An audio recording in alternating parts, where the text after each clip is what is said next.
Hello guys, আসসালামু আলাইকুম। কী অবস্থা সবার? আশা করি সবাই অনেক ভালো আছেন। Welcome to my YouTube channel এবং আপনারা শুনতেছেন তাসিন তাজওয়াইকে। আজকে এটা হলো আমার টিউশনে যাওয়া ব্লগ। আমি মূলত থাকি চট্টগ্রামে, আর আসছি এখানে পড়াশোনার জন্য চাঁদপুর পলিটেকনিক ইনস্টিটিউটে। পড়াশোনা অনেক কঠিন একটা জিনিস, আমাদেরকে প্রায় সময় নিজের পরিবার থেকে দূরে যাইতেই হয়। এটি আমাদের বাস্তবিকতা, এটাকে মেনে নেওয়াটাই উচিত। তাই গ্রামের পরিবেশ অনেক সুন্দর, মানুষজনেরা গ্রামের পরিবেশটা এমনি অনেক সুন্দর। শহরের মানুষেরা পড়াশোনার জন্য শহরে যায়, আর শহরে অনেক মানুষেরা পড়াশোনার জন্য গ্রামে আসে। দেখছেন ব্যাপারটা। আর এখন পড়াশোনার জন্য আমি আমার একজন ক্লাসে কোচিং স্যারের কাছে আসলাম।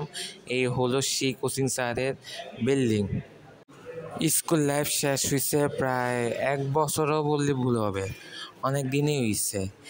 ডিপ্লোমা ফার্স্ট সেমিস্টারে উঠলাম, মনে হয় কালকেরই ঘটনা, কিন্তু 3টা বছর 4টা বছর কেমনে কেমনে চলে গেল খেয়ালই করা যায় না। এরকম প্রতিটা ক্ষেত্রে আমরা আমাদের জীবনে প্রতিটা মুহূর্ত, প্রতিটা সময় অনেক সীমিত।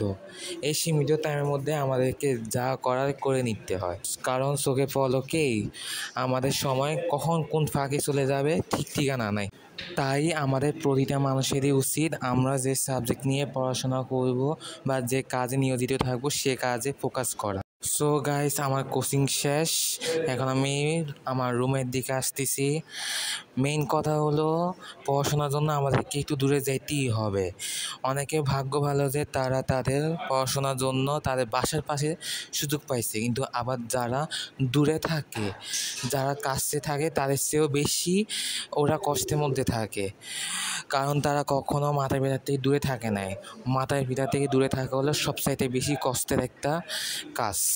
আর রাস্তাঘাট, আর কোচিং থেকে ফেরার টাইমে দেখলাম রাস্তাঘাট অনেক নীরবতা, গ্রামের সাইডে অনেক কিছু পরিবর্তন হইলেও, অনেক রাস্তাঘাট হোক, বাজার সদাই হোক, অনেক ভালো হইলেও তোমার রাস্তাঘাটে কোনো ধরনের ল্যাম্প পোস্টে কোনো সুযোগ সুবিধা নাই, যার কারণে রাস্তাঘাট দিয়ে হাঁটতে গেলে একটু ভয় লাগবে, সাবধানতার সাথে চলতে হবে, কারণ এখানে মাঝে মধ্যে একটু গাঁজাখোর, হেরোইনখোররা ঘোরাফেরা করে।